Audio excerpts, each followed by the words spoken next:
तो लीजिए बाबूजी, कमल नयन म्यूजिक के बैनर तले अब हमारे ललित मस्ताना जी की देखरेख में सुंदर सा निर्गुण पेश है। कहना है क्या?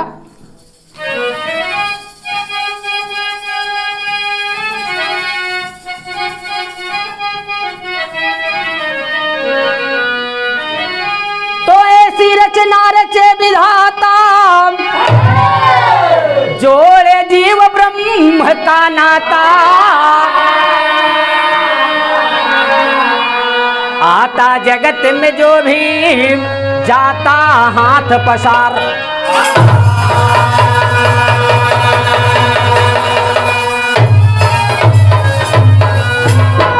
बाबूजी, ये जीवात्मा इस दुनिया में खाली हाथ आती है और यहाँ से जब परमात्मा के पास पहुंची तो ये आत्मा रूपी दुल्हन से परमात्मा रूपी दूल्हा सवाल कर रहा है। क्या कह रहा? टेरी के भाव मास्टर।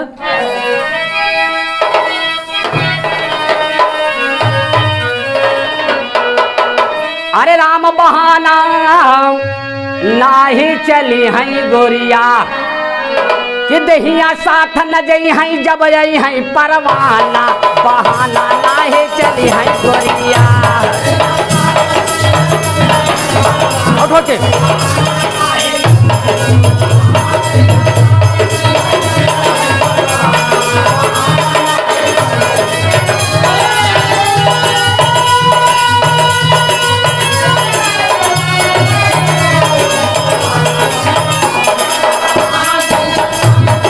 भैया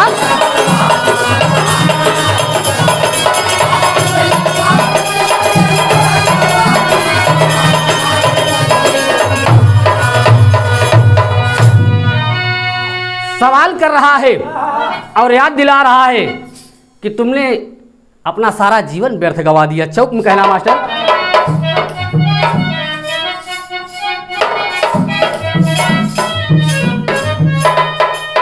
खाली हाथ जगत में आया, कहाँ कहाँ ला गया चिल्लाए।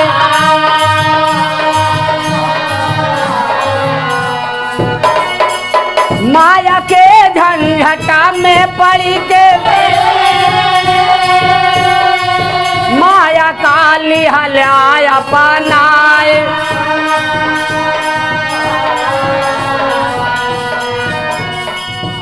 जब जीवात्मा पैदा भई तो बड़ा लोग खुशी हैं। और जीवात्मा देखा थे कि हम कहाँ आइए। पहला शब्द मुँह से निकला कहाँ, और दूसरा शब्द माँ। मतारी सोचत है कि हमका माई कहा थे, लेकिन ये जीवात्मा कहा है प्रभु हमका ही माया में भेज दे। लेकिन ही माया के झंझट में पढ़ के तो हमका भुलाई दी।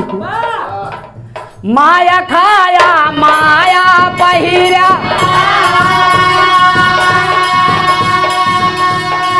माया संग घूम्या अंधाराए।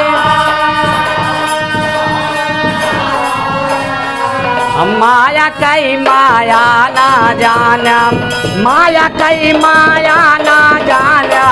सोया संग में कान फसाए।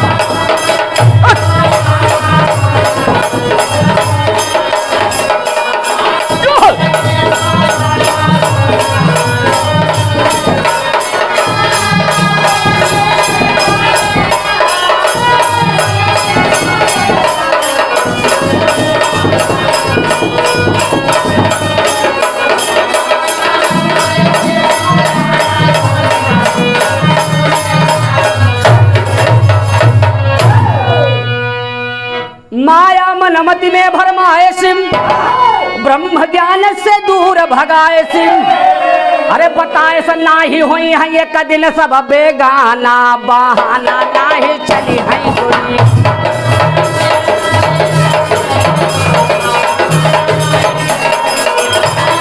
जय हो।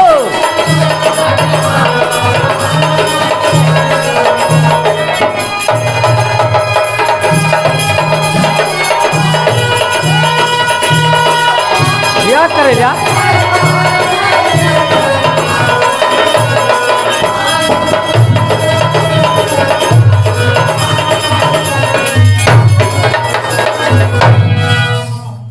माया मनमत में भरमाई दी है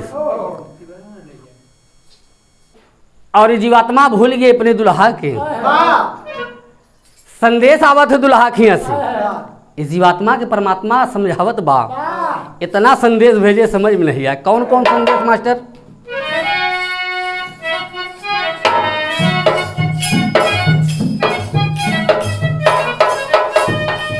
पहला संदेश जब आई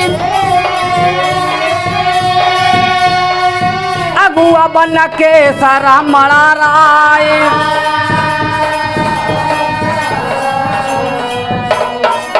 ये परमात्मा अगुआ से संदेश भेजावत है। अब पहला संदेश मूड़े पे भाराई पड़ा, कर सगाई देह सब बताई, सर के बाल भुअरा हो जाए,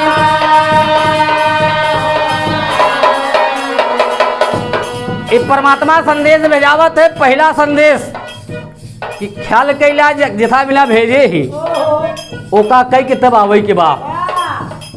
अब पहला संदेश आए, संदेश में सर का बाल भुअर हो गया। आई जीवात्मा ओका का करे, बढ़िया रंग लगा के फिर करिया कैले। फिर दुनिया का मालिक दूसरा संदेश भेजावत है, वारंट भेजावत है। दूसरी बेर वारंट भेजाई, टीका तिलक भिलिया चढ़ाई, रतिया के निदिया उड़ी गईली, रतिया के निदिया उड़ी गईली, अखिया से कमल लगा दिखाई।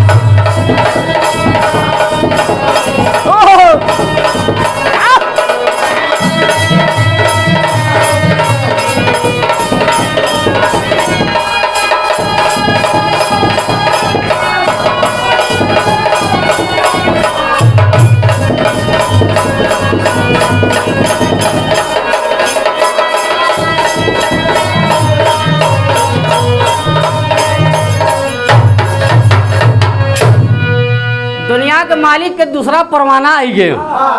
अब कहन दादा के कम दिखाई लगा आँखी से, दादा के आँखी खुलाई चश्मा लगवाई, भूल गए कि कहूँ से संदेश आवत है।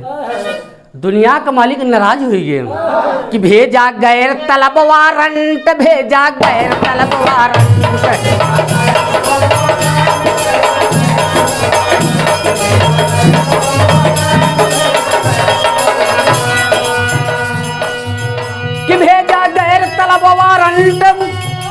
लागा देहिया में करंट, सट से जीव निकलेगा छुटेगा माल खजाना, बहाना नाहे चली है गोरी।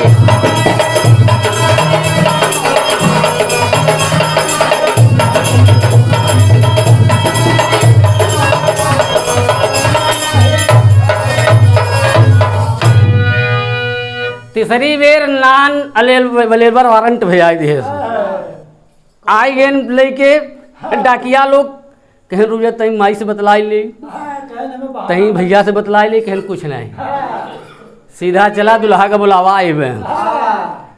कचहरी लगी बा, दुनिया के मालिक की जीवात्मा खड़ी ऐसे एक टक सुनत, जीवात्मा से परमात्मा सवाल कर रहा है, क्या चौक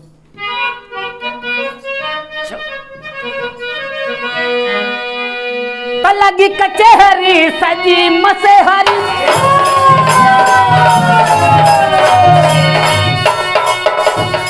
परमात्मा रूपी दुल्हा दुल्हन के समझावत बा कि आज हमार तोहार सुहाग रात बा, आज यही पूरा जन्म से लेके मरण तक का सब हल खबर ले ले। लगी कचहरी सजी मसेहरी, साजन दे हैं खोली नकाब,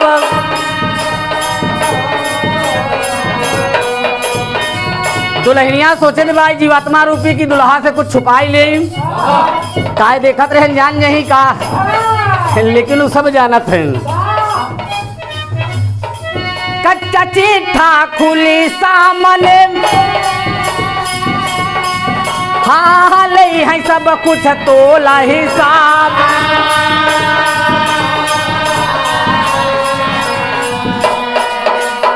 एक एक घटना जीवन के परमात्मा बतावत है। उस जीवात्मा इसे एक टक सुनत है, मुँह बाबा का बाबा बा, मुँह बाबा का बाबा रही है,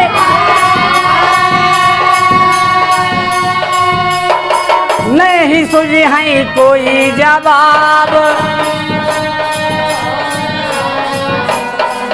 अरे माया एक कऊ काम नई है, माया एक कऊ काम नई है, काम न दे है माया बाप।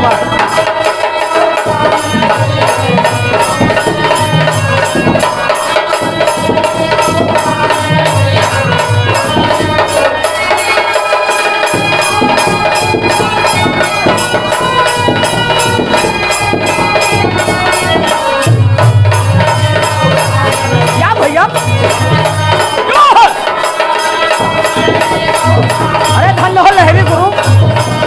ओ हो। इस जीवात्मा देखत है बगल में माया खड़ी है, जो ने माया के चक्कर में पूरा जिंदगी बिताई दी। माया से कहता है कुछ हमार मदद करा। आखिर हम का बताई, हमका कोनो रास्ता बतावा। माया दूसरी में मुंह कैली है कि यहाँ हमार कोनो बस न चले। जीवात्मा देखत है कि माई बाबू आए के खड़ा है, जेकर हम सब दिन सेवा करें। माई बाबू के बुलावत है तो माई बाबू उहर चला जाते हैं कि परमात्मा का दरबार हियाँ न केहू माई न केहू बाप। कलहरी गुरु सदा समझावे कि सतगुरु चरण शरण जे पावे। अरे गाँव दिलीप सागर ब्रह्म ज्ञान को छाना, बहाना नाहे चली है गोरी।